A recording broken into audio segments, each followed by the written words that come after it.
Islam, peace, Hotep.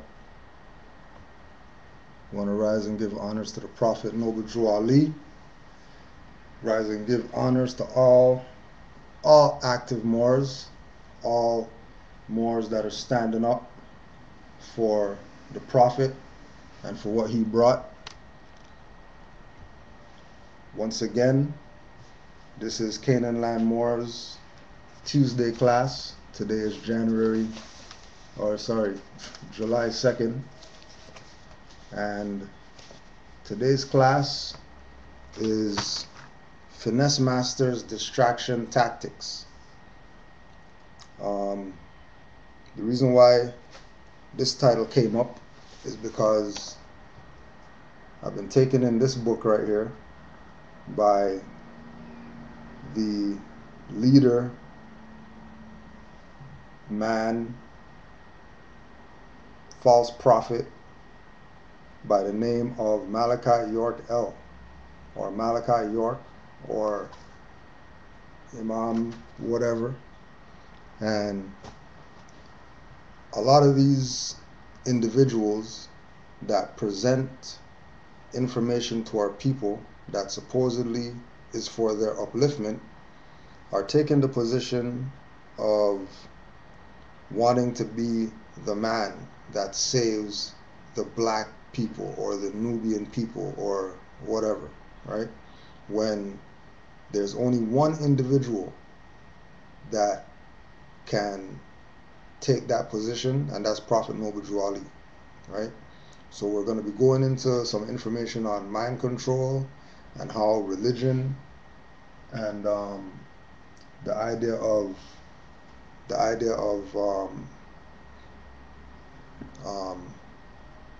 brainwashing is instituted in groups in order to get the people to be distracted from where they're supposed to be, right, in their mind, right? First thing we're going to start with, though, Noble Drew Ali made a statement that Drew Ali made a statement that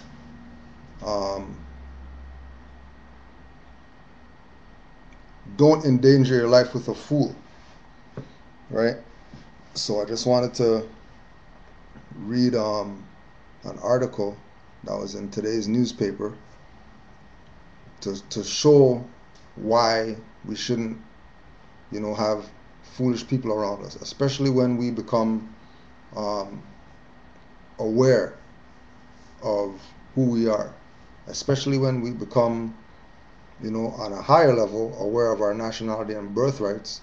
It's important that we get the Negro, black, color people out of our jurisdiction, because they're going to bring you down, and they might bring you down to the sense where you might lose your life because you're endangering your life with a fool, right? So this is Tuesday, July 2nd. Police try to piece together fatal incident, right? A woman who died after falling into the water near Lake Ontario was abandoned by the large group of friends she was with when they discovered her floating body, police said Monday. The 33-year-old, whose name has not been publicly released, attended Digital Dreams Electronic Music Festival Saturday evening before the group went to a party on a boat owned by the woman's family. It certainly looks like this is an accidental event, a police source said Monday. It's very sad and entirely preventable. The source said the woman was likely urinating at the end of the dock when she fell in, and her so-called friends didn't notice or forgot about her. A man who apparently knew the woman did call 911, but when first responders went to interview him, he too fled. Her friends, it appears, forgot about her and didn't notice, said the source. When she was discovered, her friends probably panicked and then fled. What was left for the first responding officers, so-called, was not a very clear picture of what had occurred. Her friends have some soul searching to do. Police have been able to interview several people who were with the woman, but would like to speak to more. It is not known how long the woman was in the water, but police said lake would be chilly. The lake would be chilly even on a June night. An autopsy is scheduled, but I think we're going to find is toxicology will play a role in this. Meanwhile, Canada Day Monday turned violent when 35-year-old man was sent to hospital but stable condition after being shot in Scarborough, down the street from where I reside. It happened around 3:30 p.m. in the Wishford Drive area near Morningside and McLevin when the man called 911 to tell dispatchers he had been shot in the neck with a sawed-off shotgun. The man told police he was on his way home after getting off a TTC bus when an assailant robbed him, and Staff Sergeant said officers are looking for a suspect. Right? So Nobudrali made the statement to the Moors, do not endanger your life with a fool. Right? This lady lost her life because, as they say, her friends have some soul searching to do. Because now they're one friend less now because of being niggers, right? Which is a big issue because, it's not just so-called quote-unquote black people being niggers now. Now you got Europeans being niggers. You got people coming from other countries coming here, especially to this jurisdiction, right? So-called Canada, and they're acting like niggers, dressing like niggers, have pants off their ass, wearing shades in the dark outside at nighttime. It's stupidity is running rampant right now. So make sure you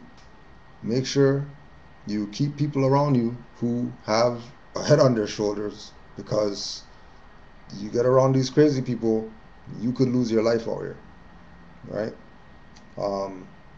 Second thing I wanted to talk on, ticket puts stints in fighting mood. TTC chairman vowing to fight after being ticketed for a rolling stop while cycling to work. Guess she should have taken the TTC, right? So this is the TTC is the Toronto Transit Commission. That's the bus service, train service, or whatever out here. Councillor Karen Stitz said she got dinged with a traffic ticket Thursday while biking into work at City Hall. I am alleged to have failed to stop at a stop sign while riding my bike on my street, the TTC chairman told QMI agency. She took to her Twitter account to tweet a picture of her $110 ticket and made it clear that she'll be fighting it. The ticket pictured far right alleged the Highway Traffic Act infraction happened at Duplex, where Stintz also urged Toronto police through Twitter to focus on drivers blocking transit lanes rather than cyclists on residential streets. I love Toronto police, but suggest less of an enforcement clampdown on cyclists and more of one on King transit lanes. The TTC chairman is pushing for a study to look at eliminating car traffic, etc., etc. And as she arrived for Thursday's striking committee, Stintz could be heard loudly complaining about the ticket at the mayor's office staffer. Along with her enforcement suggestion to police via Twitter, she also made a not too subtle jab about Mayor Rob Ford's ongoing controversy. Sorry it couldn't be a juicer running afoul the law story, everyone, Stintz tweeted. Alleged story, of course. Stint's ticket comes just over a year after she got a warning from Toronto police about rolling through stop signs on her bike. She got a stern talking to from an officer, so-called, when she pulled a rolling stop at a stop sign near. So she's a repetitive cycler through stop sign. You know what I mean? So they're hitting her up about this ticket. You know what I mean? And she's mad at this ticket. Point being is that she got this ticket, right? And she's fighting it. Okay? Right? Which is what everybody should do when they get one of those. Don't just go and pay. Make sure you find out how and go fight it. Because if you continue to just pay these people, all they're doing is just robbing you, because a ticket is a suit, right? And they're suing you. And if you're being sued, there has to be an injured party. And they never, ever, ever, ever, ever have an injured party when they sue you, or i.e. give you a ticket, right? So just some things to keep in mind. Always fight your tickets, so-called tickets. Last thing that we're going to touch on in the news in Canaanland is brother Islam to brother Amari El Bey, who who showed me this one. Right, this is from Share Magazine, or Share Newspaper, sorry, and the title is Peter Fenty named Canada's first black Anglican bishop. Right, so 2013, right?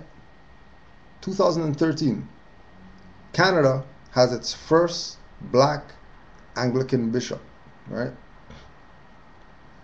By Ron Fanfare. Just being present to witness the historic consecration last Saturday of Peter Fenty as the Anglican Church of Canada's first black bishop was fulfilling for Carlos Clark. To be the first in a lengthy line to congratulate the newest ordained member of Canada's third largest church after enjoying the nearly 2-hour service featuring steel pan music was icing on the cake for the senior. Close to 800 people filled St. James Cathedral pews, and another 250 were accommodated in adjoining Snell Hall for the consecration of the suffragan bishop in the Diocese of Toronto. I knew Peter's father from way back when I attended the YMCA in Barbados, where he was a very respected member, said Clark, who came to Canada in 1957. To see his son and fellow Barbadian come this far and make history was something that I could not miss. Marjorie Taylor traveled from Brampton for the monumentous celebration. As a cradle Anglican, having been brought up in St. Peter's Anglican Church in Jamaica, I welcome the selection and could not miss today's event, said Taylor, who attends Christ Church in Brampton. It's the first in the Anglican Church of Canada and long overdue. The product of a strong Christian family, Fenty attended St. Leonard's Boys Secondary School, where he was the head boy and was a Sunday school teacher prior to entering Cardington College to pursue theology studies. Several of his Cardington classmates from around the world, including Anglican Church of the West Indies Bishop John Holder, attended the ordination. Today is extremely significant for all West Indians and Barbadians, said Holder, who is the godfather of Fenty's daughter. Very often people in communities need symbols of success, whatever, right? So you can look them up, right? You can look them up. Peter Fenty, Peter, F-E-N-T-Y, Canada's first black Anglican bishop, right? And we'll just put him on the record. All right? Canada's first black Anglican bishop. All right? We just wanted to put that out there. So you can go do your research on Peter Fenty from Barbados, the first black Anglican bishop. Right? Keep in mind the lessons. Black means pale and all that when we do our teachings. Right? So today, dealing with this idea of brainwashing and mind control in these groups that are for the liberation of our people, right? So we're going to go through a couple articles. Today's going to be one of those reading days, so keep your ears open, and let's go in on this, right? When is a religion a cult, one might ask? The answer might be when it brainwashes people to join and makes it difficult to leave because of that. At least that's what authorities relate. A cult. I wrote about a cult in town not long ago for a local newspaper, but didn't give the name of the group that worships outside Natchitoches. I mentioned it uses brainwashing techniques to convert members. Regularly, Since then, people will ask me the name of the congregation, and I didn't give it because I consider each person should consider their faith and beliefs for themselves by looking at certain responsible facts and ideas that may accompany the notion of cult or brainwashing. Won't you just tell me? The woman asked. No, I said. But if you continue to ask, you might be wondering yourself whether the church you attend is a cult. Those who have studied hypnotism and hypnotherapy have some understanding of how people can be inducted into a trance-like state where they are susceptible to suggestion. A hypnotist by the name of Dick Sutphen, S-U-T-P-H-E-N, has written a text about this. He declares much of Christian evangelism came from the practices in the 18th century. Specifically, religious revivalists used guilt and fear to brainwash people into believing they were sinners in need of repentance. Jonathan Edwards used this technique in Northampton, Massachusetts, and it was successful enough to win many converts. So the notion of bringing people into a state of apprehension through intimidation and fear has been going on in the United States with respect to secular religious groups for some time. Sutphen declares that people who become fanatics often have cult leaders who help to engender great loyalty, again guided by intimidation and fear that occurs not just in religion but in politics as well. He underlines the moral majority as an example. Some believe the music itself within a church can be part of a brainwashing technique to secure members to a movement. One author, Kenneth Sublett, believes that some charismatic celebrity preachers who use seminars and special musical worship teams are part of a brainwashing brigade, organized in a way that people have difficulty defending themselves. He goes on to say that messages like those of Psalms for the Holy Bible should be recited, not sung. Furthermore, this individual becomes brainwashed by the music, which instills a doctrine into the right side of the brain, providing a response that is similar to how people will behave when they are taking drugs. Loud music, claims of revelation, loud preaching, and the sounds of the music itself, Sublett maintains, can shut down the rational side of the brain and allow brainwashing to occur. Since some religious groups will accuse one another of using brainwash, it's important to gain some understanding about it to sort out the facts from the foolishness. A major theory is that brainwashing can take an ordinary, sensible person with rational beliefs and turn that person into someone with irrational ideas. The notion, however, according to experts, doesn't take into consideration predisposing characteristics.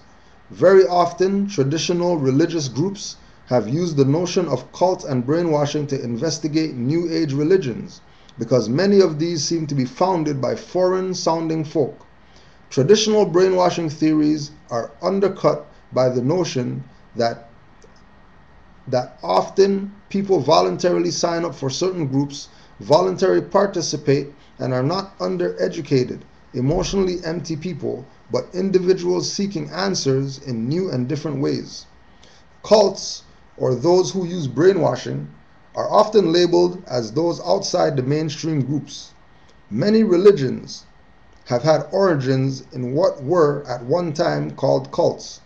The important premise, however, is that if reason and good judgment are ridiculed as part of the belief system itself, and man's mind not celebrated as part of good judgment and as a gift to be used, most theorists believe that it is the type that might be avoided if one wants to avoid being misled.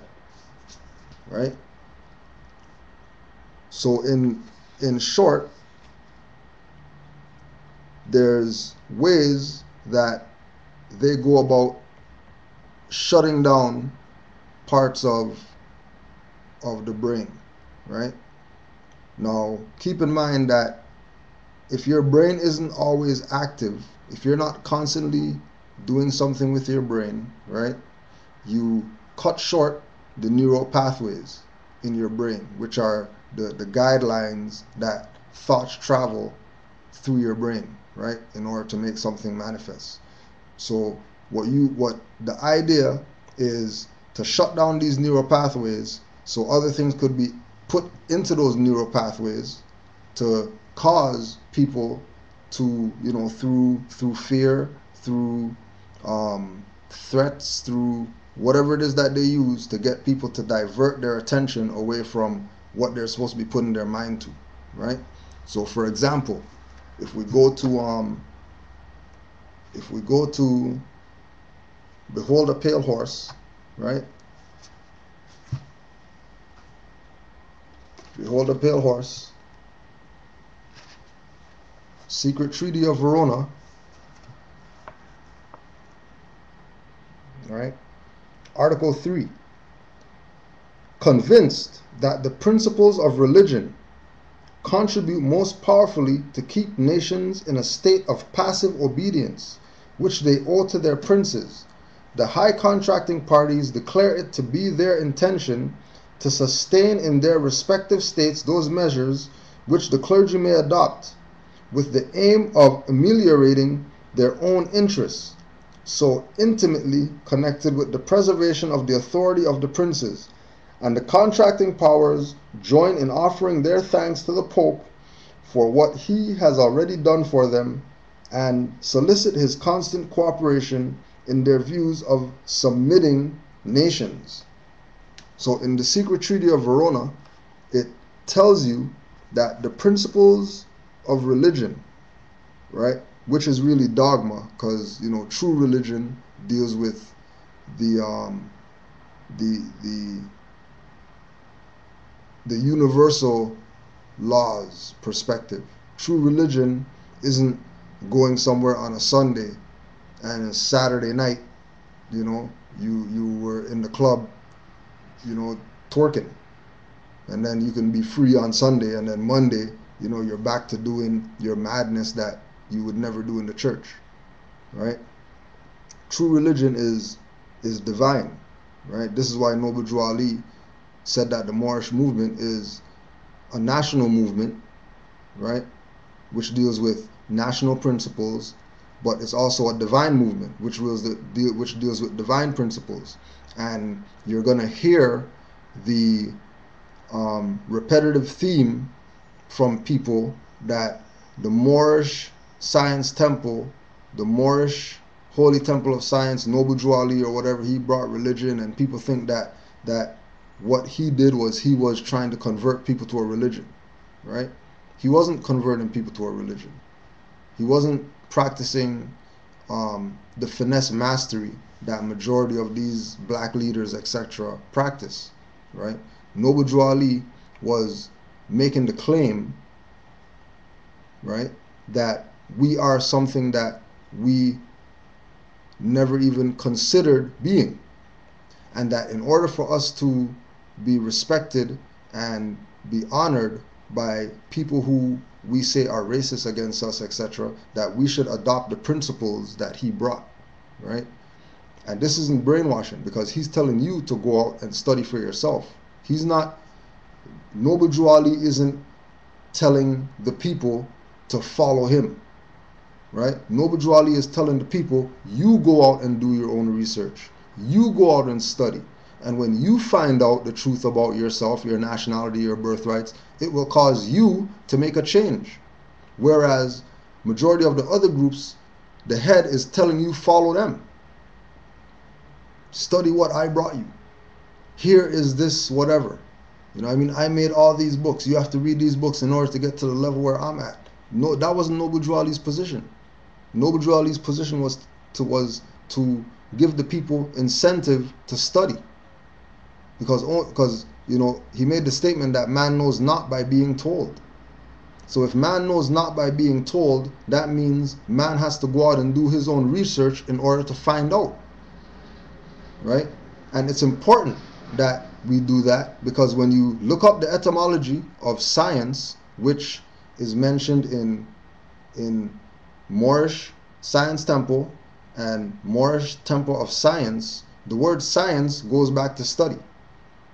So he was very specific in his approach with the people.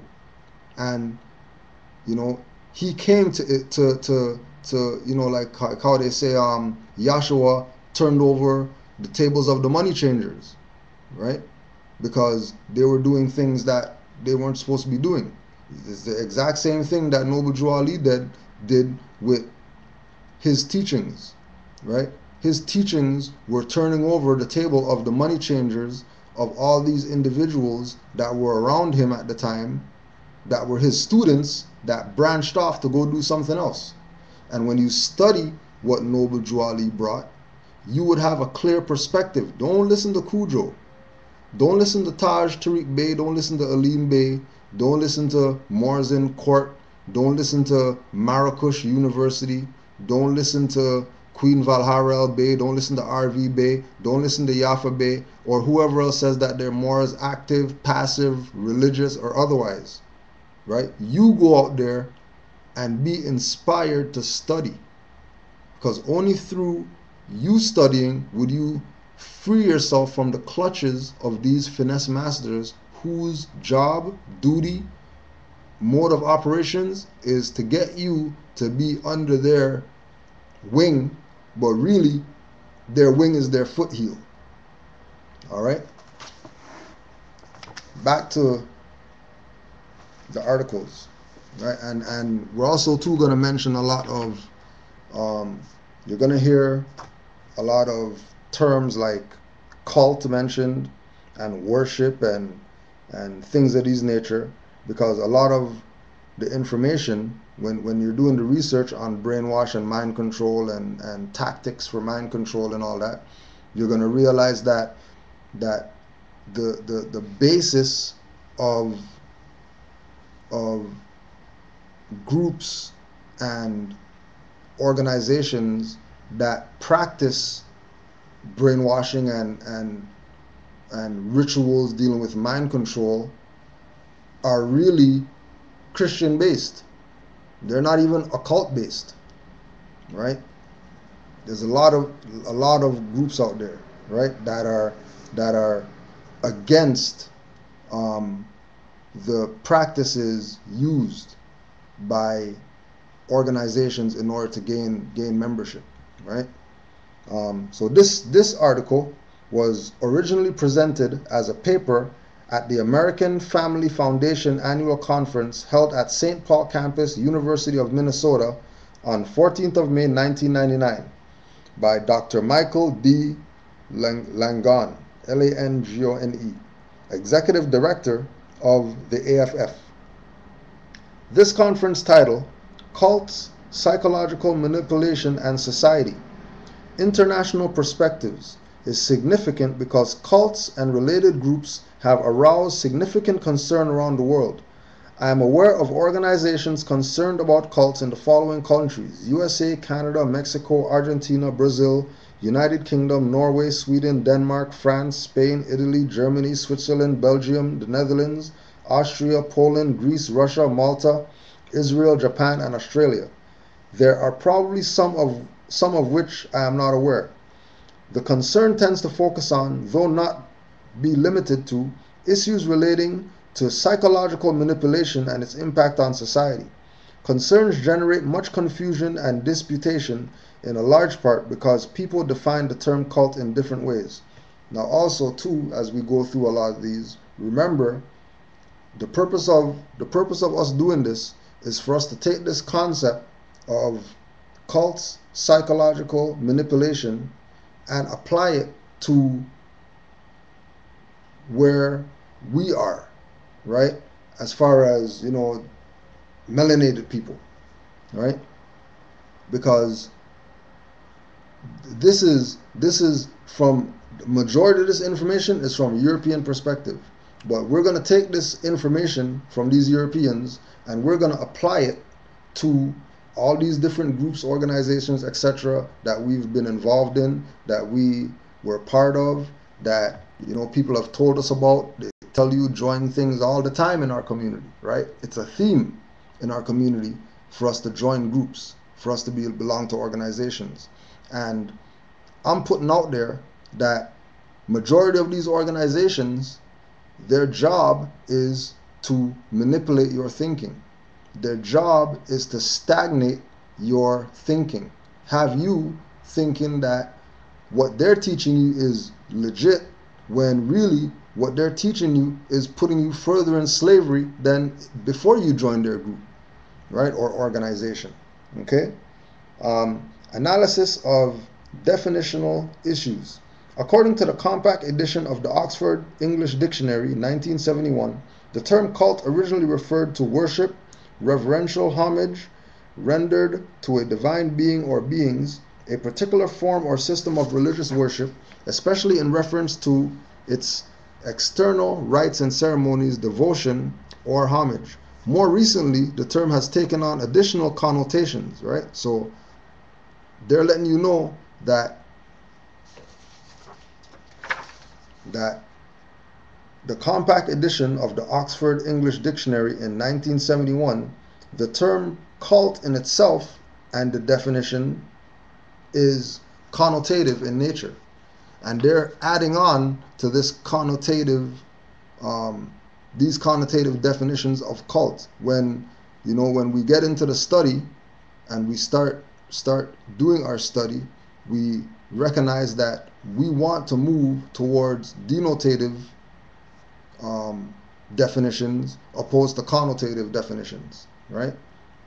More recently, the term has taken on additional connotations: a religion regarded as orthodox or spurious, right? Unorthodox or spurious. A system for the cure of disease based on dogma set forth by its promulgator. A great devotion to a person, idea, object, movement, or work. B. A usually small group of people characterized by such devotion. Right? Rutgers University professor Benjamin Zablocki says that sociologists often distinguish cult from church, sect, and denomination. Cults are innovative, fervent groups. If they become accepted into mainstream, cults, in his view, lose their fervor and become more organized and integrated into the community. They become churches. When people within churches become dissatisfied and break off into fervent splinter groups, the new group is called sects. As sects become more stolid and integrated into the community, they become denominations. Zablocki defines a cult as an ideological organization held together by charismatic relationships and demanding total commitment. According to Zablocki, cults are at high risk of becoming abusive to members, in part because members' adulation of charismatic leaders contributes to their becoming corrupted by the power they seek and are according. The power these corrupt or corrupted leaders come to wield can also result in social harm, such as law breaking and the undermining of democratic values, right? So the idea of, right, so they put out there initially, right, that society is democratic. But then when you go to the Constitution is telling you that this is a republic, and only a republican form of government is called as the official position of government in the Constitution, which is the supreme law of the land, right? So again, these leaders come to wield the power. These leaders come to wield can also result in social harm, such as law breaking and the undermining of democratic values. Right? Now they're making it sound like the undermining of democratic values is a negative, when the undermining of democratic values is really going back to the republic, which is where we're supposed to be, because Noble Drew Ali told us since 1913 enforce the Constitution. There was, if you do your research on quotes from presidents about the republic, right, or quotes from presidents about the United States of America Republic, there's all these quotes from these presidents, right, past and present, speaking in favor of a Republican form of government. And when we say Republican form of government for new people, we're not talking about, the donkey and the elephant, right? That's not what we're talking about. We're talking about the foundation of government where the people are the ones that are in charge. The people are the ones that allow or give up some of their sovereignty for the so-called president, prime minister, or whatever, to exercise on behalf of the people. He's not working for himself, for his own selfish gain. He's working for the people strictly, right? So keep in mind, right, that when we take the position of saying more Science Temple of America, right, that we're not a cult or a sect trying to undermine democratic values, right? We are for the Republic. We don't care about democratic values, right? Democratic values is a fraud that has nothing to do with our position.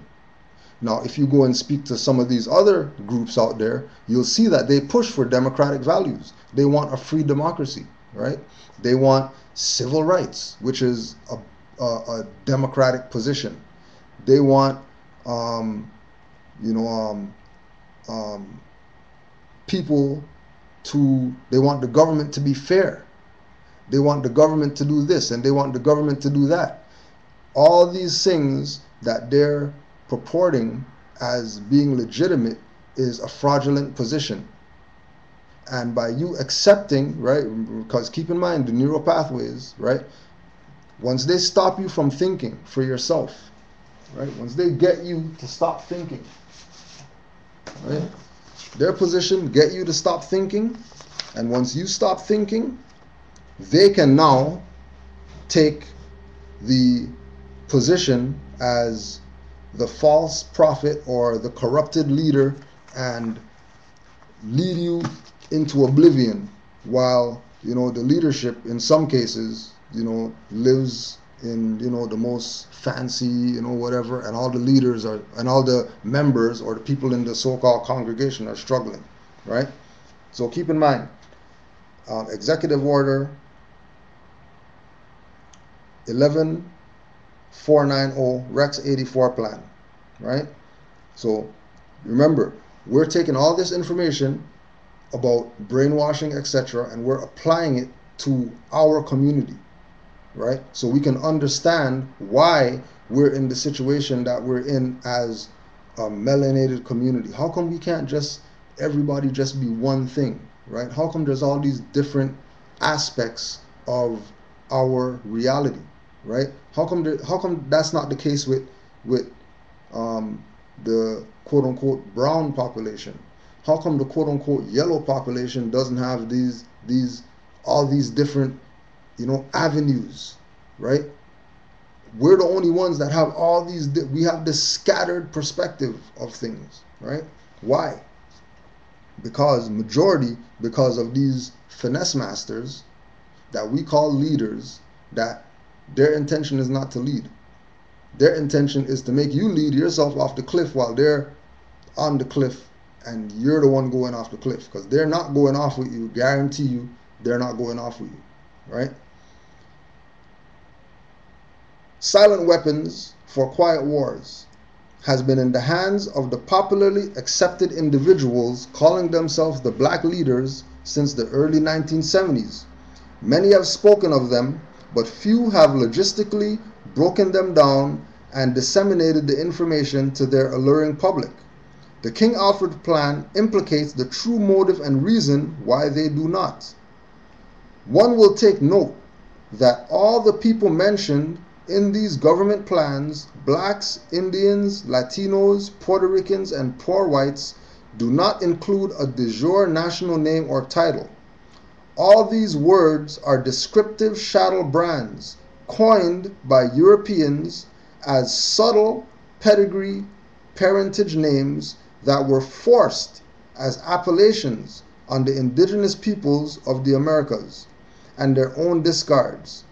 All people bearing these labels, blacks, Indian, Latino, Puerto Ricans, and poor whites, are referred to as it. Keep that in mind. That's a prerequisite. That's a prerequisite to understanding why we're in the situation that we're in. Because all people bearing the labels of blacks, Indians, Latinos, Puerto Ricans, and poor whites are referred to as it. One common thread is evident. No nationality equals no rights and no human value. Are any of the states assigned black leaders speaking of or educating their people in recourse, redress, remedy, or sovereignty? Do they instruct or do they not? That is the question. Ignorance, dogmatic belief systems, and tunnel vision mark the preferred opiate for the knowledge-fearing masses.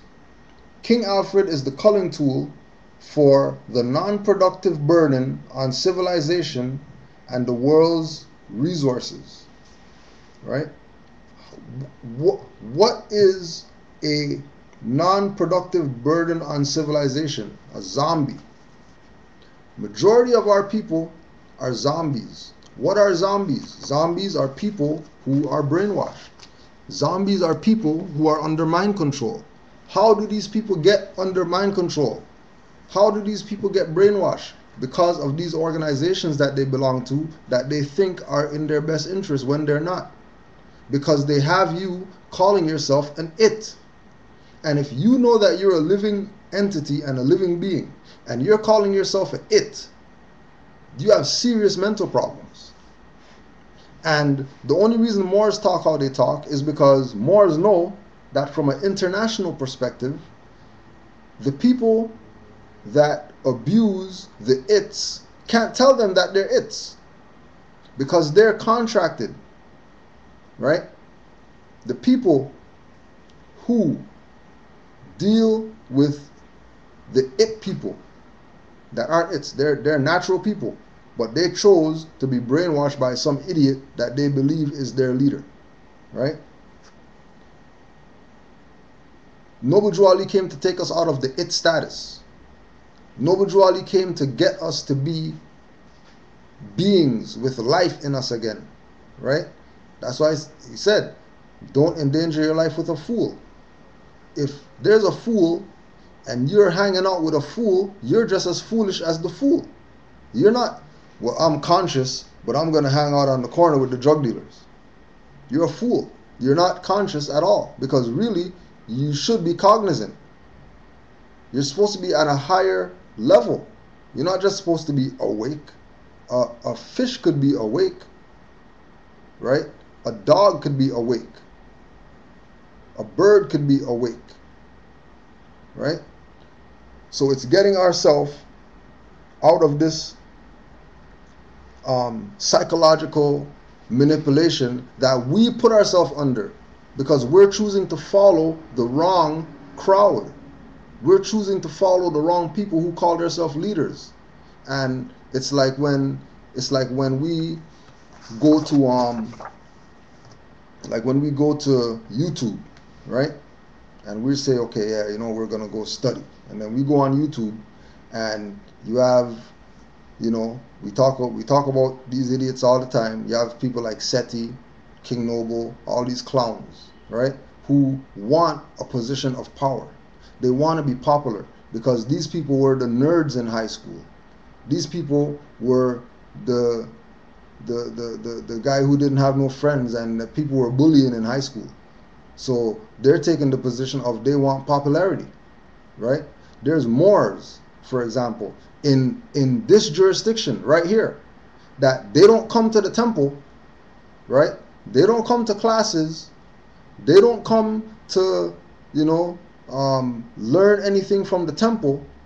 But Moors out there who I know who they don't know that I know, are telling me that they're going to them to try to get charters to start temples in Canaanland. Moors who know me that they don't know, I know, right? Because I build with Moors all over the world. I'm not some Moor in a corner, right?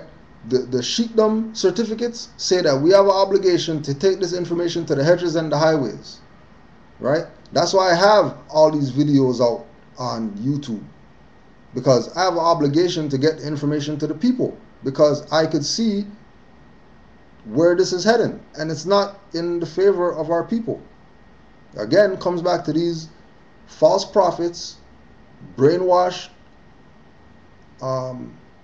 educated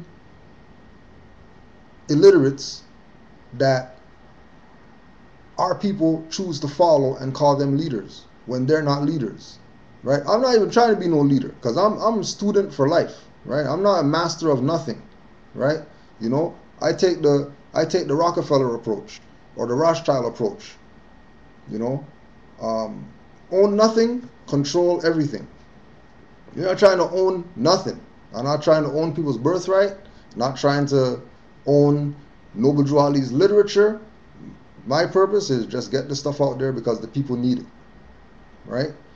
And again, you have these Moors out there, right, that they're not gonna come to the temple that we have established here, that we just moved, we just got a new space, you know what I mean? We're in the process of preparing that space. They're not gonna go to that spot to get a charter to start up a temple where they live. They're gonna go to somewhere in another part of Amexem and try to get charters from them. And there's about, just put on the record, there's about 5 Moors who have come to me personally to question whether, you know, these people that are coming to them, are they legitimate? Are they, you know, because they're coming to me for charters, and, you know, I don't know what to tell them. Because, you know, based on what I know, Kudro Adwo El, he's the Grand Governor for Canaanland. And if anybody wants to do anything in Canaanland with regard to Moors or Moorish Science Temple or Moorish Divine National Movement or whatever, they have to go through this channel. And it's not a, you know, trust me, we don't deal with popularity out here. No big I's and little U's, right? There's many people in our temple that are Grand Sheik, not just myself. There's many people in our temple that are Grand Governor, right? Once again, these psychological manipulators, right? Because remember, the ones who are making a claim, right? Like Lord Abba, right? Lord Abba is making a claim that he's starting a temple in Canada, right? There's people in our jurisdiction where I domicile, right, that have been building with Lord Abba. And they're coming to me to verify whether he's starting a temple here. Now, why are they going to come to me to verify whether he's starting a temple here unless he's using me as his partner to start something out here? We're not doing nothing with Lord Abba out here. For all those people out there who are under the assumption that he's starting up something out here. He's not starting anything out here, right? He's a finesse master. Just like Seti's a finesse master, right? And he's going to have no information. You know, you can go back to the Alim Bey lectures. He's going to have no information, but he's going to have his, you know, presentation, the pictures and rotating pictures and little shiny things and orbs and whatever, and people are, wow, he's given so much information. I mean, oh yeah, he said this about the Moors and whatever. When you look at Alim Bey's part, and Alim Bey is hitting you with facts after facts after facts after facts. You go document. He's giving you book references, website references. He's giving you all the African master teachers talking about Moors, validation that it's a legit position, that Moors didn't come from some Turks, that the term Moors has nothing to do with Romans and Greeks naming us that, right? He's putting all the facts on the table. Nobody's not seeing facts. Everybody wants to see, turning pictures, and they want a slideshow presentation, right? Which is, again, psychological manipulators, because once they shut down that side of the brain that deals with thinking, now you're left vulnerable to anything that they want to implant into your consciousness. And this is a high science. This is not something where they're just trying to do this thing. You know what I mean? This is something that they're doing. This is something that they're practicing on people, and they're mastering these techniques that we're talking about right now. They're mastering these things in order to get the people to follow them into an oblivion that they don't even know what they're getting involved in. If that's not callous disregard for people and for people's consciousness and the livelihood of mankind and humankind, right? What is? When are we going to draw the line at this thing and stop playing this game of accepting the fraud, right? There's many fraudulent people out there, and it's a repetitive theme. Psychological manipulation, right? Cut off your neural pathways with visuals so they could implant literary things into your consciousness, right? And it's gonna appear like there's bashing or whatever going on. It has nothing to do with bashing anybody. It has to do with putting the truth out as to what's going on and why we're in this situation that we're in, right? The biggest psychological manipulator is BET. I'm sitting there and I'm on Facebook and I'm seeing all these so-called conscious people putting up posts about BET awards. I'm like, is this really what's going on? These are so-called conscious people. Conscious people that are astrologists. Conscious people that are metaphysicians, right? Conscious people that know themselves. And they're watching some BET awards? Talking about Jamie Foxx wearing Trayvon Martin shirts and stuff like that? Right? Back to brainwashing, because people are getting it. Used of cults, brainwashing or mind control refers to the unethical use of persuasion methods with the aim of recruiting people into joining or remaining involved within a group, movement, or cause. Definition of brainwashing: translation of a Chinese term indicating a forcible indoctrination to induce someone to give up basic political, social, and religious beliefs and attitudes and to accept contrasting, regimented ideas, right? So what they do, they get you to give up more, and they got you to accept Negro, they got you to accept Black, they got you to accept African American, they got you to accept African, they got you to accept African with a K, they got you to accept Black with a BLAK, they got you to accept all these terms and all these labels, all these misnomers as a legitimate identity, right? Through so-called people who look like you. This is the mode of operations. This is what they do, right? Mass brainwashing. And the only people who get it are Moors. The only people who realize what's going on are Moors. Why? Because Moors are sticklers for knowing what the hell you're talking about when you say it, right? No different than post that I put up early today with some cracker biscuits chasing Barack Obama, right? And if you use the faculties that the Most High gave you, if you use what the Most High gave you, the matrix will disappear in front of your eyes, and you'll be able to see everything for what it is. This is without Noble Drew Ali and all that.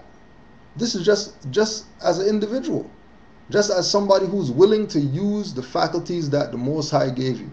You don't have to belong to anything, right? Because whether you are involved or not, or identify yourself as or not, you're Moors.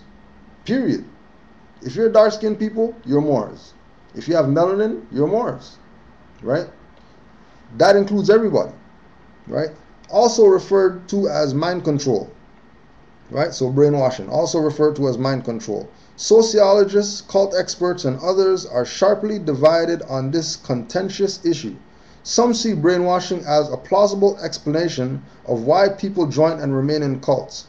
Others call it junk science. Right? So the junk science people who's on, there's no such thing as brainwashing, I'm not brainwashed because I belong to a certain group or whatever, those are the people that are brainwashed the most.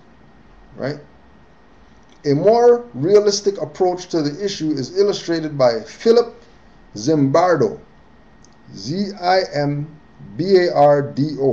professor of psychology at Stanford University, as well as a former current president of American Psychological Association. A remarkable thing about cult mind control is that it's so ordinary in the tactics and strategies of social influence employed. They are variants of well-known social, psychological principles on compliance, conformity, persuasion, dissonance, reactance, framing, emotional manipulating, and others that are used on all of us daily to entice us to buy, to try, to donate, to vote, to join, to change, to believe, to love, to hate the enemy. Cult mind control is not different in kind from these everyday varieties, but in its greater intensity, persistence, duration, and scope. One difference is that its greater efforts to block quitting the group by imposing high exit costs, replete with induced phobias of harm, failure, and personal isolation. Apologetics Index View. Many groups use unethical persuasion tactics in recruiting and retaining members. These methods can range from love bombing to scare tactics. While such psychological manipulation is a form of mind control, Apologetics Index does not hold the view that individuals who join or remain with cultic movements become irresponsible, mindless automations unable to think for themselves. Now, this is Europeans, right? As far as our side is concerned, cultic movements make people become irresponsible, mindless automations unable to think for themselves. That's what happens on our side, right? Let's look for example at Nation of Islam, right? Now we spoke about this in prior classes. Nation of Islam ousted El-Hajj Malik Shabazz, known as Malcolm X, and adopted Muhammad Ali, right? Now look, understand the brainwash that's going on. He comes in, the protocol of the NOI is that when you join, you get the name X. And you have to graduate to get that, let's call it, free national name, or the name that, Muhammad, Shabazz, whatever, right? Ali, etc., right? You graduate to that, right? There's people who were in the NOI. Since Muhammad Ali's been in the NOI, they're still X today. How come they haven't graduated to that next level of actually having a name instead of a letter being your name? Right? When it's obvious that, how come Muhammad Ali was never an X? How come he didn't start as an X? How come he wasn't Cassius Clay X and then Muhammad Ali after that? Because according to the protocol, you have to get the X first, right? Malcolm Little came in and he became Malcolm X because Little was the slave name, and then you X out the slave name with an X, and then when you graduate, you get your next name, right? How come Malcolm left as X and didn't graduate to that next level? And how come when he graduated to that next level, outside of the Nation of Islam, and adopted El Shabazz as his free national name, they killed him? Right? Why? Because he freed himself from the brainwash. And he was about to tell everybody about the brainwash and what's going on in that so-called sect of Moorish Science Temple of America. Because the Temple of Islam, which became the Nation of Islam, came out of the Moorish Science Temple of America, right? Let's go verify that and use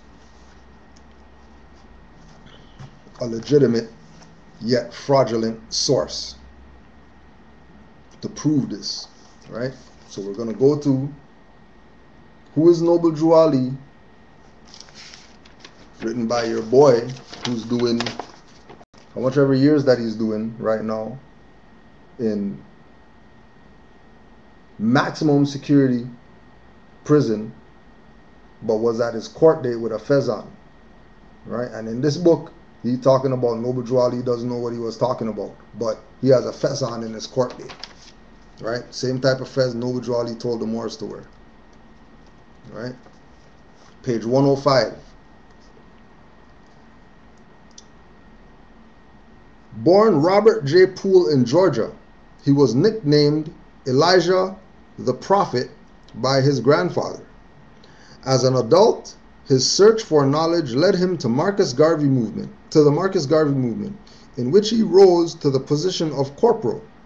He followed Garvey until Garvey was deported from the United States in 1927. Elijah first encountered Islam when he met and became a follower of Noble Drew Ali. During this time, he heard of the teachings of Arab Abdul Wali Fard Muhammad Ali. He was fascinated with the terms such as the original man, the black man, the white man is the devil. However, Abdul Farad Muhammad Ali dropped out of sight a year later after his move to Detroit. Right, and in 1930, Elijah Muhammad met Wallace D. Fard Muhammad and became his loyal follower and founded the Nation of Islam and all that, right? And then you hear, and you know, many people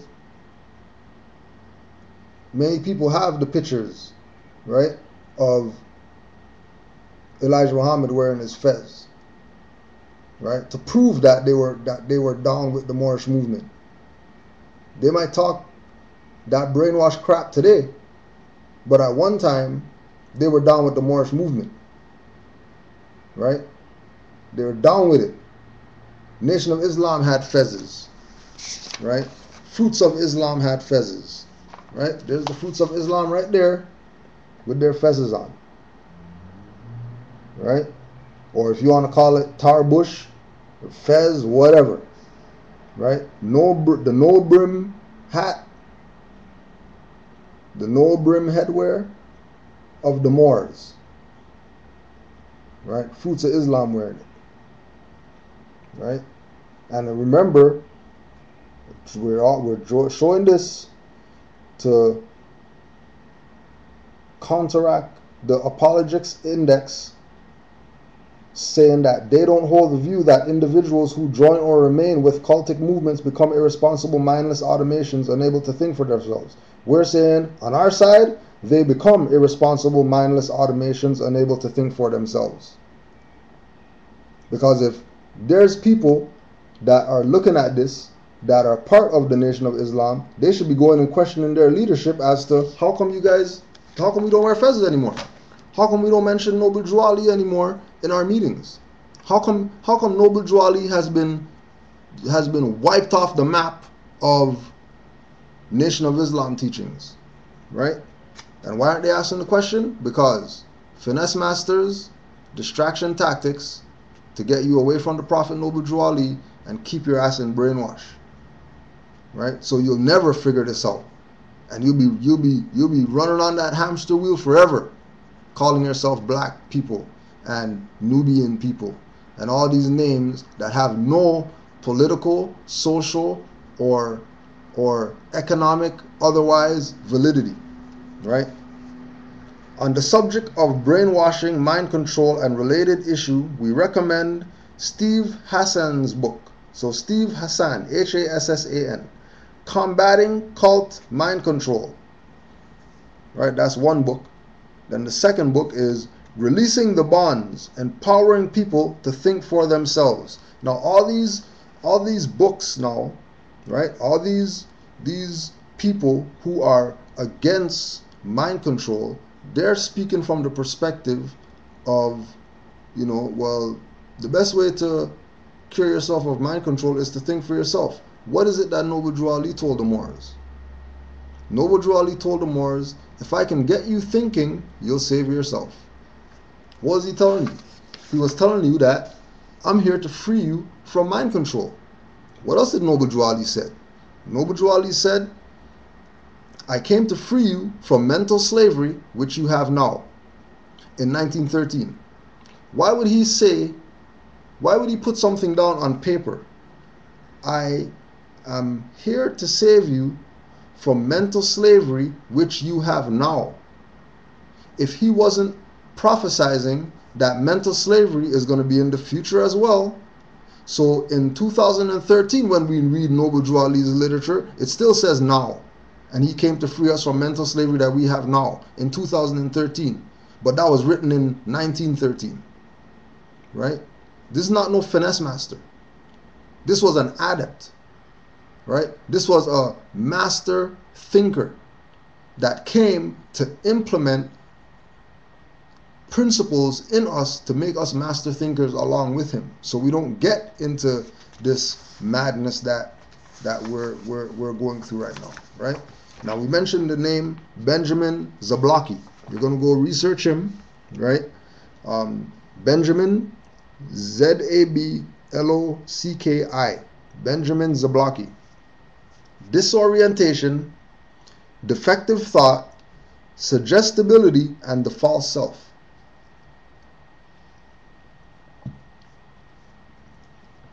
The following are the individual elements or hypotheses within Zablocki's definition of his supposedly new approach to the scientific study of brainwashing.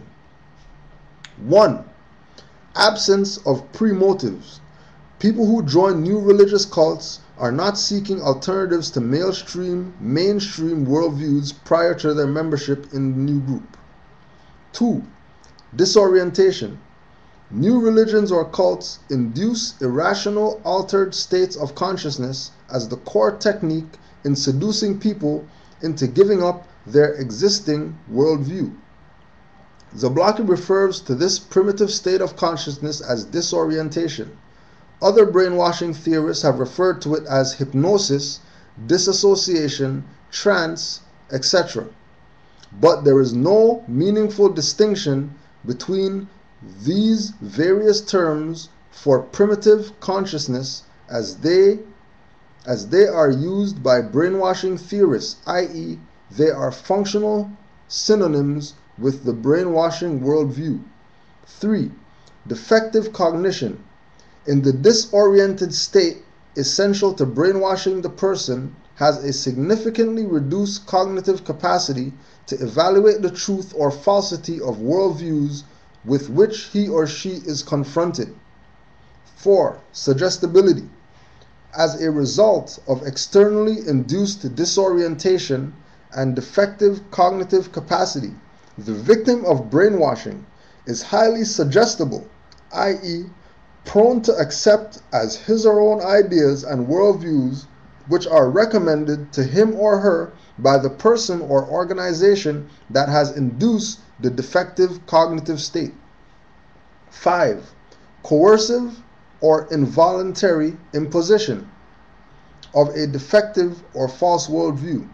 The above sequence of criteria of brainwashing results in the involuntary imposition of a defective or false worldview which anyone in a rational state of mind would have rejected. Right? 6. Coercive imposition of a false self. As a result of the brainwashing process, the person manifests a pseudo-identity or shadow self, which has been involuntarily imposed upon him or her by brainwashing. 7. Deployable agency. The involuntary imposed false self and defective worldview persists after the brainwashing process has been completed, and as a result, the brainwashed person retains his commitment to the new self and worldview even when he or she is not in direct contact with the group doing the brainwashing. 8.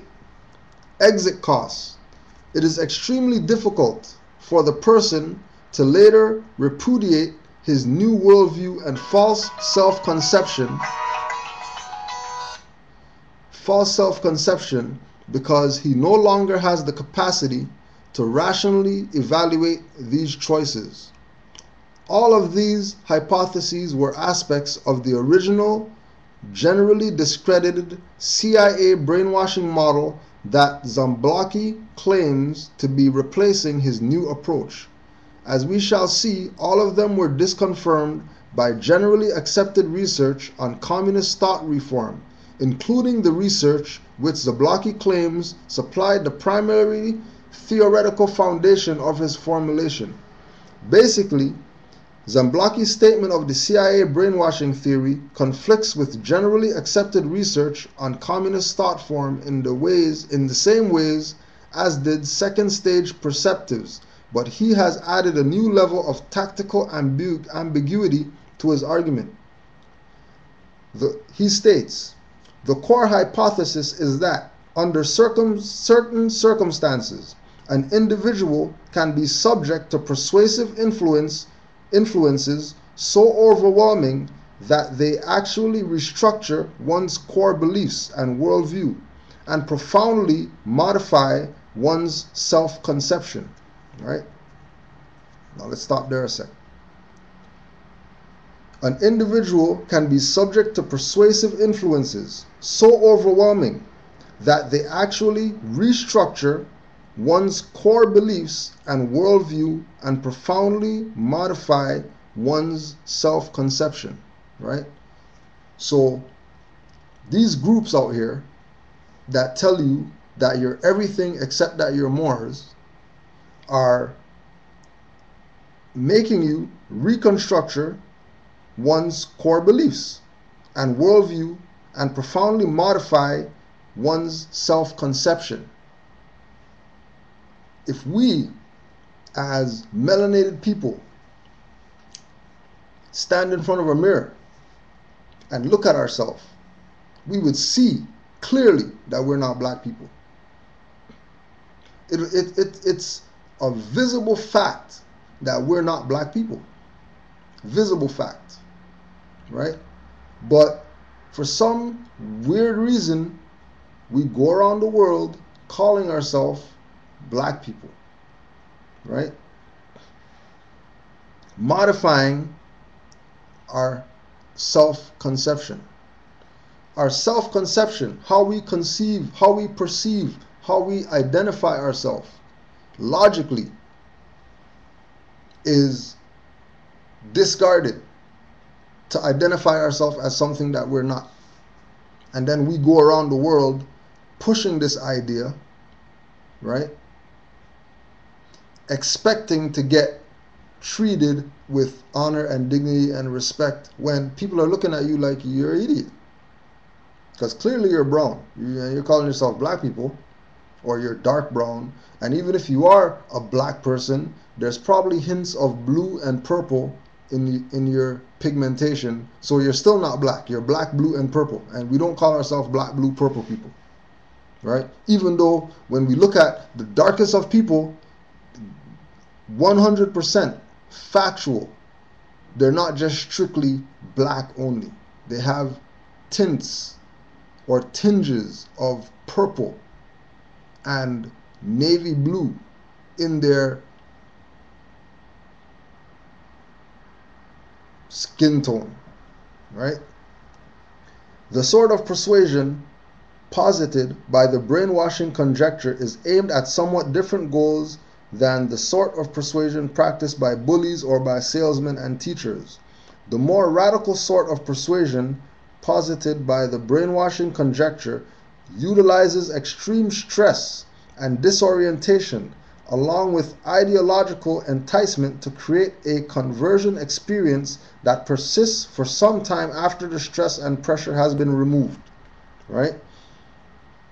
So again, right, go to the groups again, right, on our side. The more radical sort of persuasion poised by the brainwashing conjecture utilizes extreme stress and disorientation along with ideological enticement, right? So ideological enticement, reparations, right? So they entice you to admit that you're a black person through this term reparations, right? And they get you to believe that, well, the only way I'm going to get reparations is if I'm a slave that came from Africa, right? Disorientation. Most of us were already here. So they take you, like when you were small, and they take you and you play the game where you spin you around fast, and then they tell you go pin the tail on the donkey, and you can't do it because you're dizzy, and you're going over here to go pin something, and you're going over there, you're falling over. That's disorientation. And that's what they're doing to our people in these groups that are pushing the idea of, well, you got to go back to Africa, blah, blah, because, the whatever. But then when we look at the world, everybody that's in Africa is coming here, right? Like, just go do your research on Somalians and say Somalians in Calgary. Just do your research on Somalians in Calgary. See how many Somalians are coming from Calgary, from Somalia, and they're going to go live in Calgary. Calgary, Canada. Why are they coming over here? Right? Do your research where you live about how many people of international communities that look like us aren't staying where they are. They're coming from where they are over here, right? And these black leaders, these agents, these finesse masters are trying to get us to pick up all our stuff from here and go over there in that desolate land over there where nothing's going on, where you can't grow nothing, where AIDS is rampant, where civil war is rampant, right? And they're saying that you're going to get reparations and you're going for it. You're going for the fact that you're going to get reparations. When you look up reparations, right? Why don't we do that? Just to show you how these people are gaming you, right? Let's see how these people are gaming you, right? They're going to tell you that you were a slave, right? And slave comes from Slav. And Slavs are Europeans. They're not us, right? Slavs are Europeans, not us. And they're going to tell us that we can get reparations, right? Reparations, the redress of an injury, amends for a wrong inflicted, right? The redress of an injury, amends for a wrong inflicted. What was the wrong that was inflicted on us? There was no wrong inflicted on us. We put ourselves in slavery because we chose to call ourselves black people. We chose to go drink from that fountain over there that said black when we could just go over there and drink in the river. We chose to want to go to that school called school because, they're teaching stuff there and we can't learn anything here when we know all of our traditions are oral and were handed down from generation. We never went to school. When we talk about, all these schools in Kemet, who do you think went to those schools? Those weren't schools that we went to. We built those. Why do I need to go to school if I know how to build a pyramid?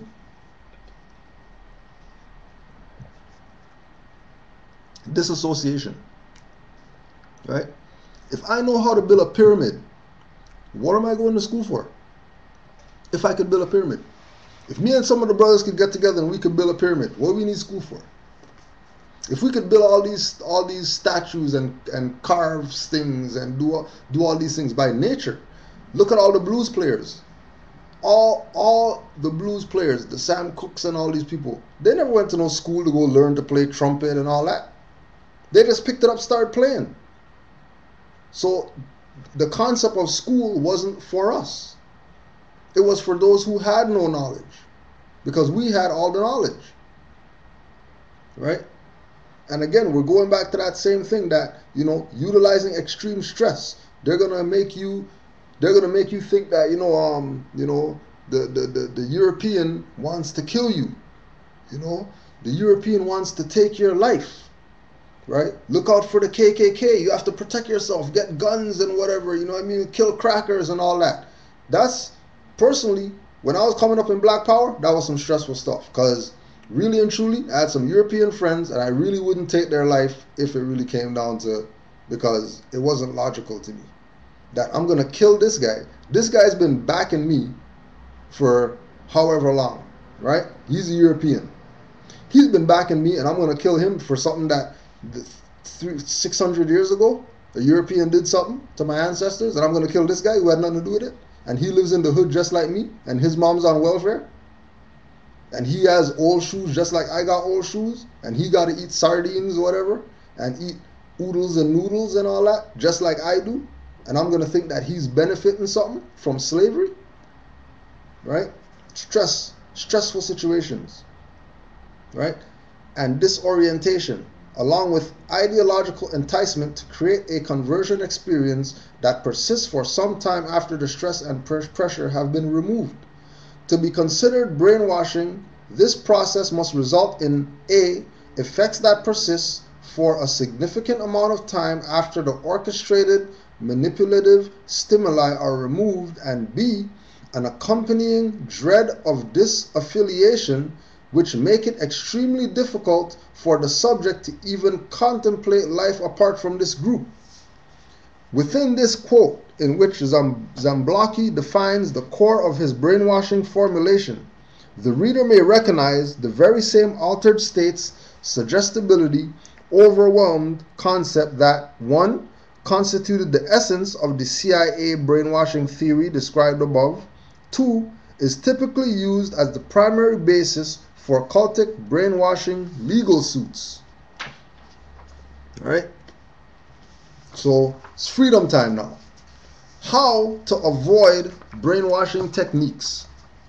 Right? Before 1.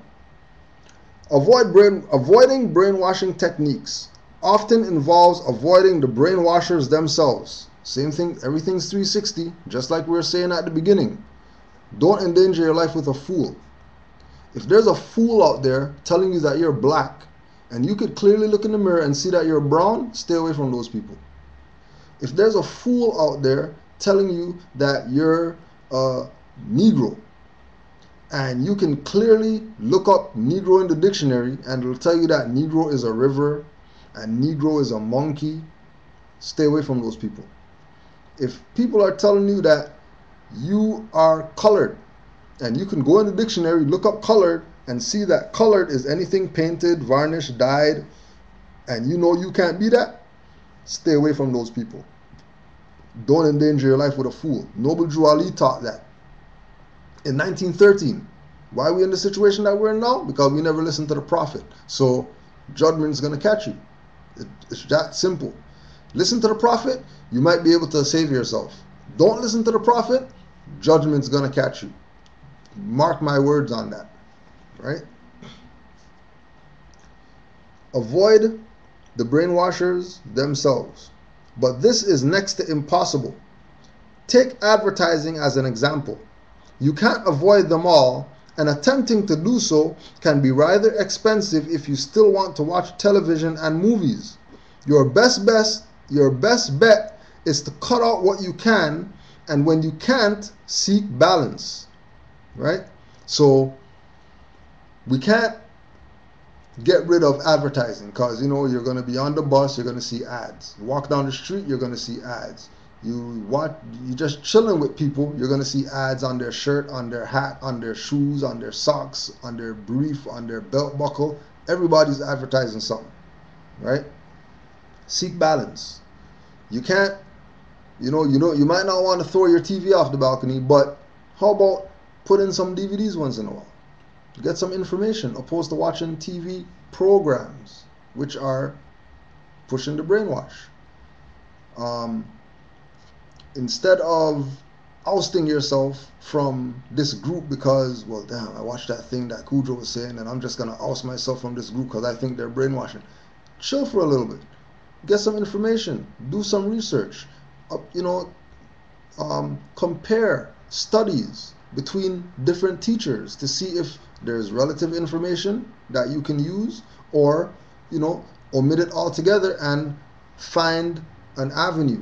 It's like you don't want a cold turkey. It's like when we tell people, oh yeah, man, I want to be vegetarian. Well, if you're a pork eater, don't go cold turkey, because you're going to damage yourself going from eating all this meat to just eating vegetables tomorrow, right?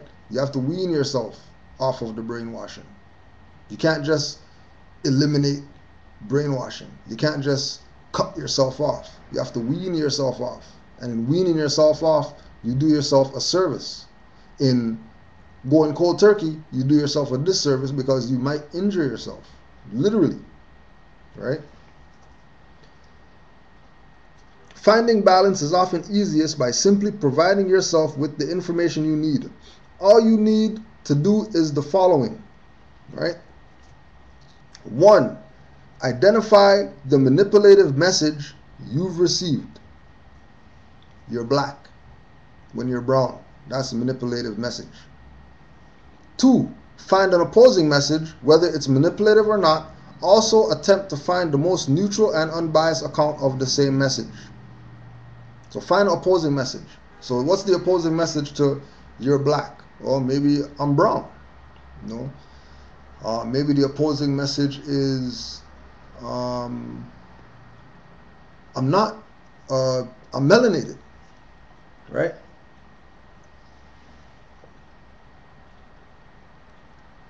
Just like we were saying, compare your different sources and decide how you feel. Brainwashing, whether mild or extreme, is possible in a large part due to isolation. If you only hear the brainwashed message on a regular basis and rarely or never expose yourself to alternatives, you're going to be far more likely to accept what you hear without thinking.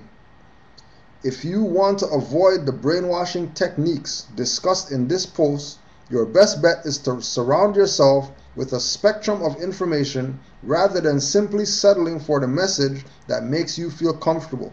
After all, that's often what the message is aiming to do,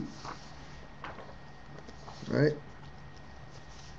The good news is that more conscious you are of these techniques, the less likely they are to work on you. The bad news is that those reading this article are probably the least in need of it. Panic mongering. This goes one step beyond simple fear mongering. With panic mongering, there is never a break from the fear. The idea is to terrify and terrorize the audience during every waking moment. From Muslims to swine flu to recession to homosexuals to immigrants to the rapture itself. The belief over, this is mind control techniques that Fox uses, right? And then also to go listen to the Nas album and go listen to that Fox song that he has about Fox TV.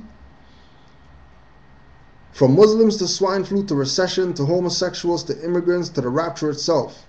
The belief over at Fox seems to be that if you fight or flight reflexes aren't activated, you aren't alive. This, of course, raises the question, why terrorize your own audience? Because it is the fastest way to bypass the rational brain. In other words, when people are afraid, they don't think rationally. And when they can't think rationally, they'll believe anything. So when you can't think rational, you'll believe. If you can't use your common sense, they'll make you accept that you're black people, and you'll go with it. They'll tell you that you're Negro, you'll go with it.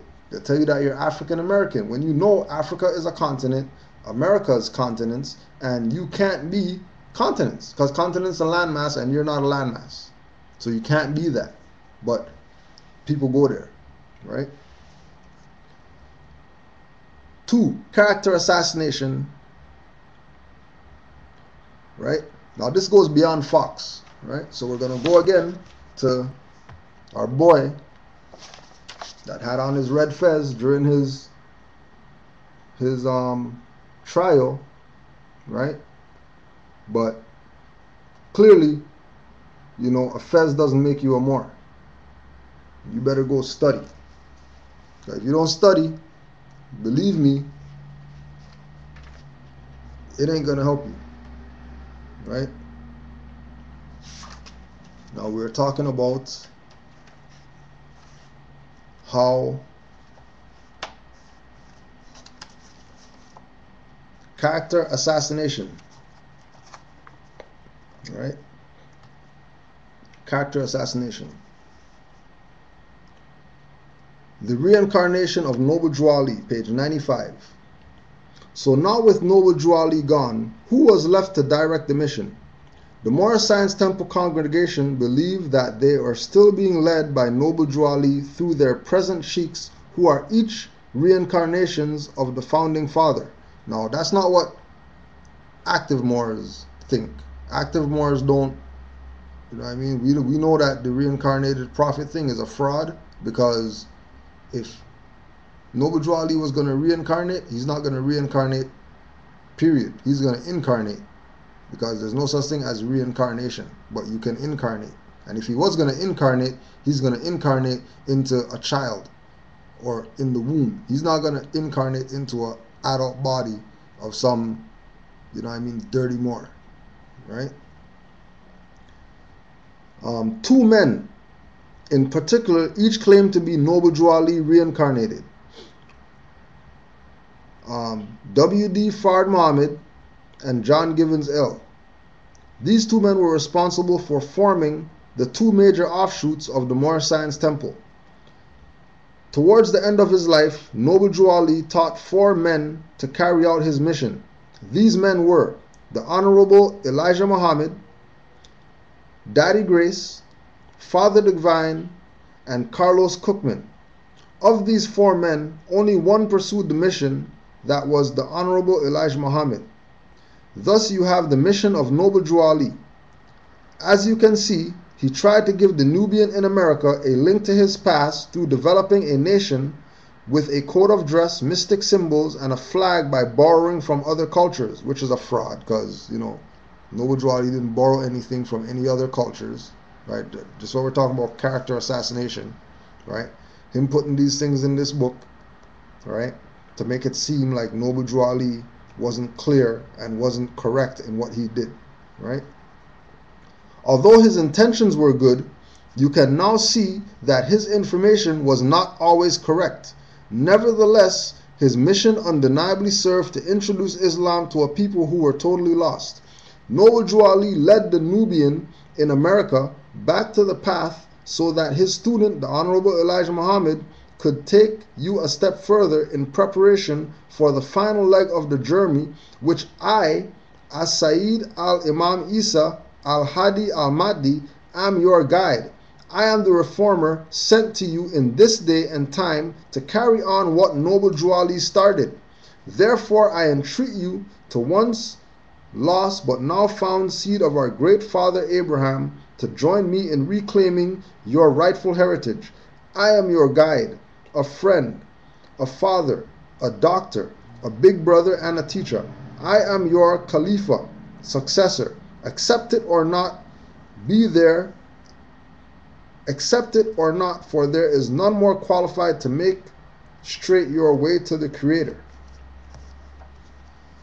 And then it goes into, you know, Sweet Daddy Grace, you know, his position, goes into Father Divine, Fard Muhammad, right?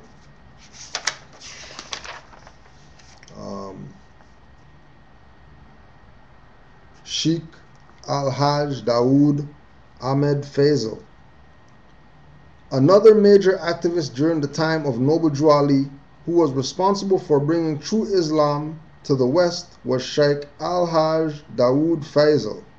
He came to America from the East and established the Islamic Mission of America. He taught that the black man in America was not an inferior being and that Islam is the true way of life.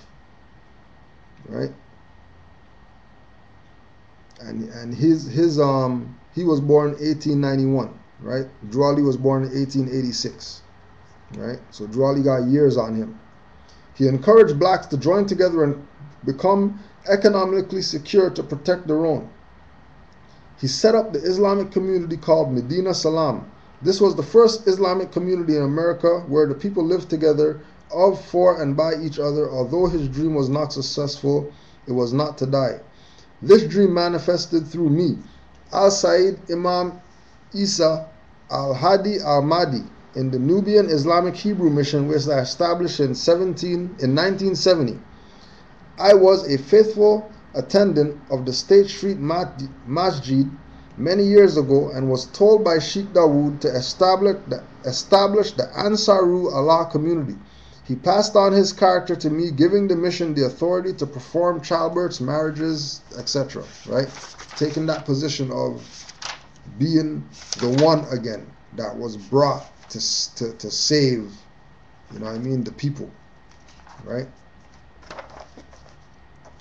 Projection flipping. This one is frustrating for the viewer who is trying to actually follow the argument. It involves taking whatever underhanded tactic you're using and then accusing your opponent of doing it to you first.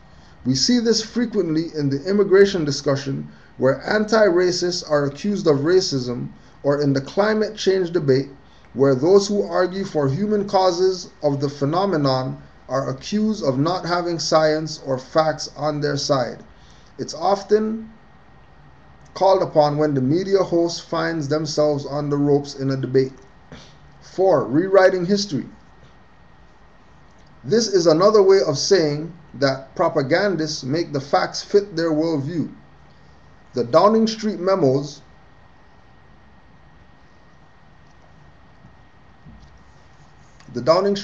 on the Iraq War were a classic example of this on a massive scale. But it happens daily and over small issues as well. A recent case in point is Palin's mangling of the Paul Revere riot, which Fox reporters have bent over backward to validate. We lie about the historical facts even when they can be demonstrated to be false, right? Like we came over here on a slave ship, right? Rewriting history. Telling you that you came over here on a slave ship, but nobody can show you a slave ship today. And we just run with it just because of our psychological manipulation by so-called black leaders who are paid off by people who want us to be psychologically manipulated, right? Because dogmatic minds actually find it easier to reject reality than to update their viewpoints. They will literally rewrite history if it serves their interests, and they'll often speak with such authority that the casual viewer or listener or whatever will be tempted to question what they knew as fact. Scapegoating, othering. This works best when people feel insecure or scared. It's technically a form of both fear-mongering and diversion, but it is so pervasive that it deserves its own category. The simple idea is that you can find a group to blame for social or economic problems. You can then go on a justify violence, dehumanization of them, and B, subvert responsibility for any harm that may befall them as a result. Right?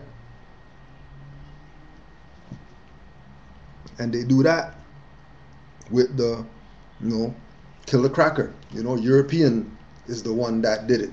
And when you go do the research, right, you find out that, if we take Django, for instance, right, The real kingpin was the brother, right? The real kingpin was Samuel Jackson, not Leonardo DiCaprio. Candyman was nobody. The real head honcho, right? The real head honcho was the brother. He was running it, right? What part did Django play? Django played the head honcho, the overseer. And he made the statement too. They made the statement too in the movie that, you know, the most hated slave was the slave that worked for the European in order to, subjugate his brothers and sisters, right? Right? The simple idea is that you can find a group to blame for social or economic problems. You can go on a justify violence or dehumanization of them, right? This is where, NOI and these people went talking about, the white man is the devil and all that. But then they're going to tell the story about Yaqub and say Yaqub is a brother that created the European. So if the brother created the European and the European's devilish, what does that mean about that brother that created the European? He's 50 times more devilish than this European that he created, right? And it all goes back to the same theme of not thinking for ourselves. If we don't think for ourselves, we're definitely going to be lost, right? Conflating violence with power and opposition to violence with weakness. This is more of what I'll call a metaframe, a deeply held belief, than a media technique, but it is manifested in the ways news is reported constantly. For example, terms like show of strength are often used to describe acts of repression, such as those by the Iranian regime against the protesters in the summer of 2009. There are several concerning consequences of this form of conflation. First, it has the potential to make people feel falsely emboldened by shows of force. It can turn wars into sporting events. Secondly, especially the context of American politics, displays of violence, whether manifested in war or debates about the Second Amendment, are seen as noble and, in especially surreal irony, moral. Violence becomes synonymous with power, patriotism, and piety. Bullying. This is a favorite technique of several Fox commentators. Then it continues to be employed, demonstrates that it seems to have some efficacy. Bullying and yelling works best on people who come to the conversation with a lack of confidence either in themselves or their grasp of the subject being discussed. The bully exploits this lack of confidence by berating the guest into submission or compliance. Often, less self-possessed people will feel shame and anxiety when being berated, and the quickest way to end the immediate discomfort is to cede authority to the bully. The bully is then able to interpret that as a win, right? That's why it's important that you study. So when they come and try these psychological manipulation, bullying, divisive tactics on you, you could stand up for what you know and not for what you're assuming or what somebody told you or whatever, right? Once you take the position that Noble Drew Ali laid down, right? He said, like Sister Anid said, he said one word and he said it 3 times. Study, study, study. That's how you're going to save yourself. You're not going to save yourself following somebody. You're not going to save yourself submitting to the bully. Because the bully, once you submit to the bully, he's going to continue bullying you or she's going to continue bullying you. And there's intellectual bullies, there's, cyber bullies, there's all types of bullies out there trying to get your attention. You know what I mean? But if you study, you wouldn't have the problem of having to cede to the authority of a bully, right? Confusion. As with the preceding technique, this one works best on an audience that is less confident and self-possessed.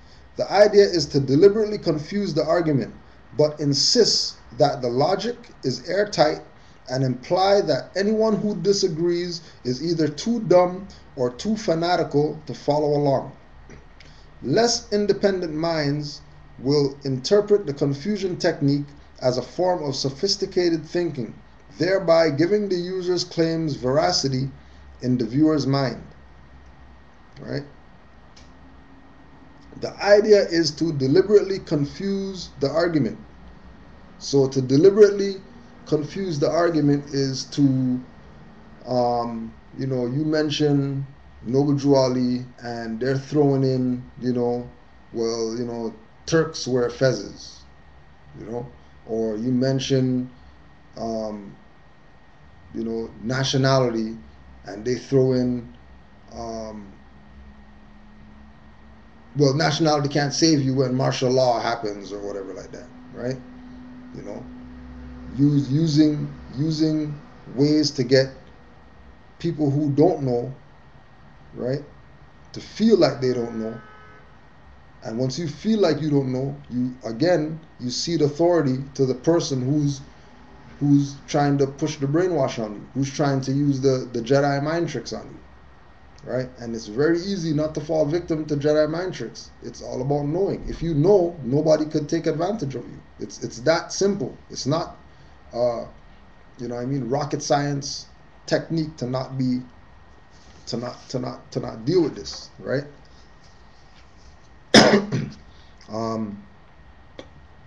Disparaging education. There is an emerging and disturbing lack of reverence for education and intellectualism in many mainstream media discourses. In fact, in some circles, higher education is often disparaged as elitist. Having a university credential is perceived by these folks as not a sign of credibility but a lack of it. In fact, among some commentators, evidence of intellectual prowess is treated snidely and as anti-American. The disdain for education and other evidence of being trained in critical thinking are direct threats to the hive mind mentality, which is why they are so viscerally demeaning, right? So, and keep in mind, they're making key points here that the disdain for education and other evidence of being trained in critical thinking. So we're not just talking education generally. We're talking education on a university level, college level, whatever, of critical thinking. Because, again, Noble Drew Ali made the statement, if I can get you to think, you will save yourself. If I can get you to think, you would save yourself. And in these times, we have to be critical thinkers. We can't just be, just be thinking whatever. You should have something specific in your mind that you're channeling your thought power to, because thoughts are energy, thoughts are waves, thoughts are power. And more than likely, what you think is what's going to manifest. More than likely. If you're thinking negative, negative is going to manifest, or negative is going to follow you, attach itself to you, whatever. If you're thinking positive, negative might happen, but at least you're thinking positive, so it's not going to bother you when the negative happens, right? Guilt by association. This is a favorite of Glenn Beck and Andrew Breitbart, both of whom have used it to decimate the careers and lives of many good people. Here's how it works. If your cousin's college roommate's uncle's ex-wife attended a dinner party back in 1984 with Gorbachev's niece, ex-boyfriend's sister, then you, by extension, are a communist set on destroying America, period. Right? So guilty by association. So they would, you say that you're Moore, and they'll bring up FBI files about the Moore Science Temple. They'll bring up dirty Moors. They'll bring up all these things to get you to feel guilty because they're mentioning, something that seems related to you. But again, it comes back to having knowledge. Because if you have the knowledge of the foundation of the Moorish Science Temple of America, and the Moorish movement, Prophet Noble Drew Ali, etc., you would know without a shadow of a doubt, right, that when they talk about FBI papers, for example, right, and all these Moors that were selling out each other or whatever, you know that they weren't loyal Moors to the principles, right? If they talk about, why are you following Noble Drew Ali? He taught law, right? But he got arrested and they killed him in prison. Well, not really. He wasn't arrested. He got detained, right? Because of trumped up charges of murder against somebody else. That wasn't him. That's why they released him. But then when they released him into the hands of the dirty Moors who set him up in the first place, right? When you look at um, for example, when you tell people, you tell Black Panther people, well, Khalid Muhammad said that he's a Moor. What's wrong with you guys? Oh, well, that Moor stuff doesn't work. You know what I mean? You know, um, the look at the disunity amongst the Moors, right? Yeah, but okay, there's disunity amongst the Moors, but Khalid said that he's a Moor. Khalid wasn't looking at no disunity amongst the Moors in order to say that he was a Moor. He still took that position, even though there was disunity amongst the Moors, even though that there's FBI files and all that. He still went out there and made the statement that, you know what, I'm a Moor, and I got sense enough to know that I'm a Moor, and I'm sticking to that position, Islam, right? Because that was the position that he took, right? Diversion. This is where, when on the ropes, the media commentator suddenly takes the debate in a weird but predictable direction to avoid accountability. This is the point in discussing where most Fox anchors start comparing the opponent to Saul Alansky or invoking Acorn or Media Matters in a desperate attempt to win through guilt by association. Or they'll talk about a wanting to focus on moving forward as though by analyzing the current state of things, or God forbid, how we got into the state of things, you have no regard for the future. Any attempt to bring the discussion back to the issue at hand will likely be called deflection, an ironic use of technique of projection flipping, right? So, diversion tactics, right?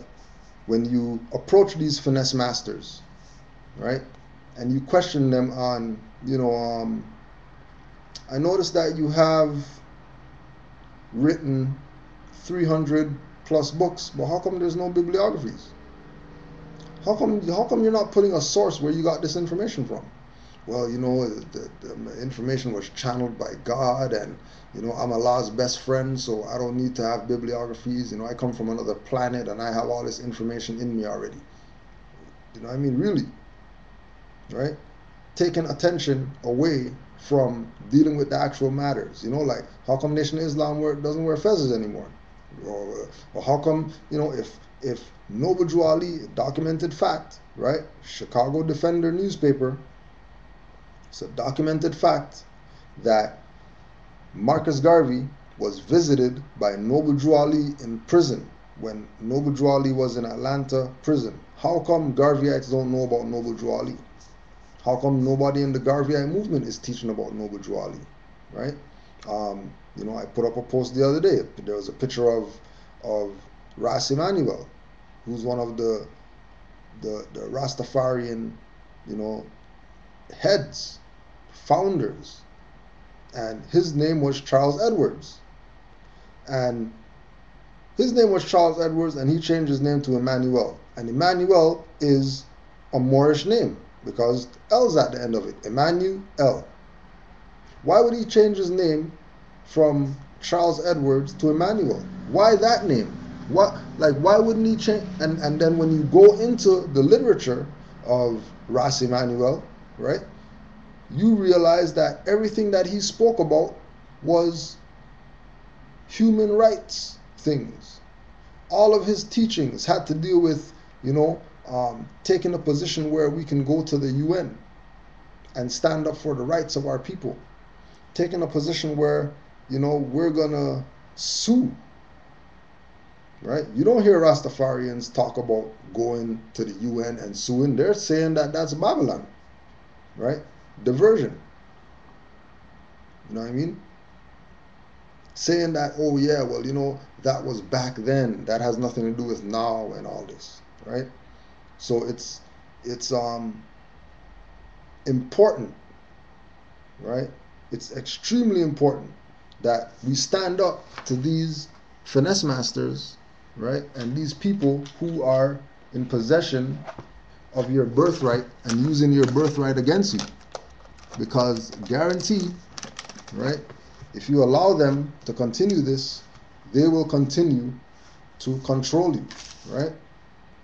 Law dictionary, control, verb, to exercise, restraining, or directing influence over, regulate, restrain, dominate, curb, to hold from action, overpower, counteract, govern.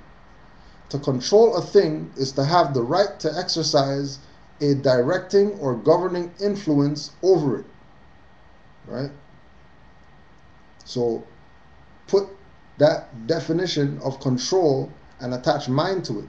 So mind control or brainwashing is somebody having the power to exercise, restrain, or direct the influence of your thought, regulate your thoughts, restrain your thoughts, dominate your thoughts, curb your thoughts, to hold your thoughts from action, overpowering your thoughts, counteracting your thoughts, governing your thoughts. Control, noun, power or authority to manage, direct, superintend, restrict, regulate, direct, govern, administer, or oversee. To control involved in determining whether principal and agent relationship or master and servant relationship is involved must be accompanied by power or right to order or direct, right? So the power or right to order of direct only is going to come from the head people. This is why we're making the statement that we're telling you, do your own studies. Forget about these leaders, even Noble Drew Ali. Go study what he presented. Forget what he said, right? Take what he said and go do your own research in it. Take what all these so-called leaders say and do your own research and come to a conclusion for yourself as to whether or not this is something that you should be part of. This is something you shouldn't be part of. You should study it. You shouldn't study it. You know what I mean? Go back and look at this again. Get some of those books that we talk about, because guarantee you, time's ticking for our people, right? Everybody else has the opportunity to, go back to where they come from, right? We are really the only ones that can't go back anywhere, right? And we're gonna go again before we close out, right? Put it on the record again, right? King Alfred plan, and that they know our position, right? And they're letting you know that they know our position, and until we make a claim on that position, they're gonna continue their buying off people and getting them to sell us ideas and ideals and sell us organizations and all that are part of our destruction, right? Speaking about the Negro, black, colored, Puerto Rican, Latino, poor whites, etc., he will be a formidable enemy, for he is bound to the continent by heritage and knows that political asylum will not be available to him in other countries. He is bound to the continent by heritage and knows that political asylum will not be available in other countries. Why would there be no political asylum available in other countries? Because we're already in our land and we can't go anywhere but here. This is where we're at, right? And all of these psychological manipulators want you to think that you have no connection to this side of the planet, to the Western Hemisphere, right?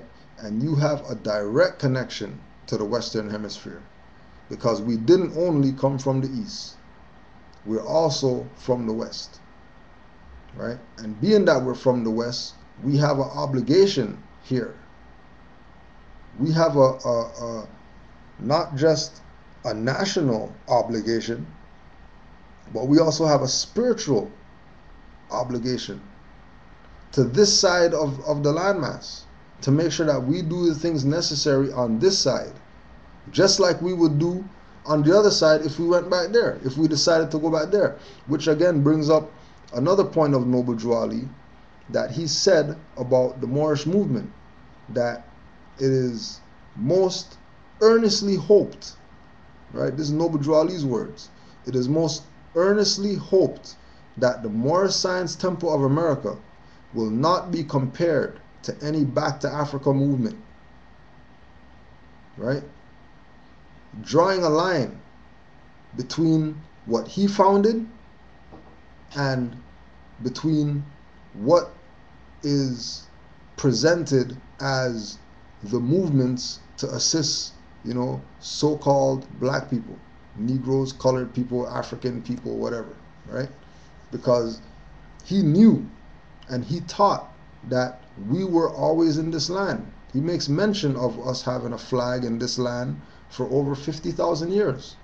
Why would he make that reference? Why would he call, the founding organization of the Moorish movement Old Canaanite Temple? Because Canaanites were ancient, and Canaanites were Phoenicians, and Phoenicians been coming to this land, right? Phoenicians have been coming over here. It's not anything new. We've been here for thousands of years. We've been here, right? All these pyramids that in this land, there's pyramids in this land older than the pyramids in Kemet. That's a documented fact, right? So don't fall for the mind control. Don't fall for the brainwash. Make sure you do your own studies, right? And keep the lessons of the prophet, not the man, because we're not into any worship and following anybody or whatever, but keep the principles that the prophet brought alive by going and studying them, researching them, so you can know for yourself that you do have claim to this side. And the only way that you're going to get it is by you taking the steps to make sure that, you make a claim. Because if you don't make a claim, somebody else is going to claim, and when they claim, they're going to use what's yours that they claimed and continue to abuse you. All right? Do you want to say Islam to the viewers for tonight? Hotep, peace and love. And we'll just close out with the prayer. And that should be it for our reprogramming for today. All right? And honors to the Moor, Khalid, General Khalid Muhammad, who told the new Black Panther Party members that he's a Moor. And if they honor him, they would do the same and proclaim their nationality as well. We're going to close out with the prayer. Allah, the Father of the universe, Father of love, truth, peace, freedom, and justice. Allah is my protector, my guide, and my salvation by night and by day through his holy prophet, Noble Drew Ali. Islam, peace, and Hotep.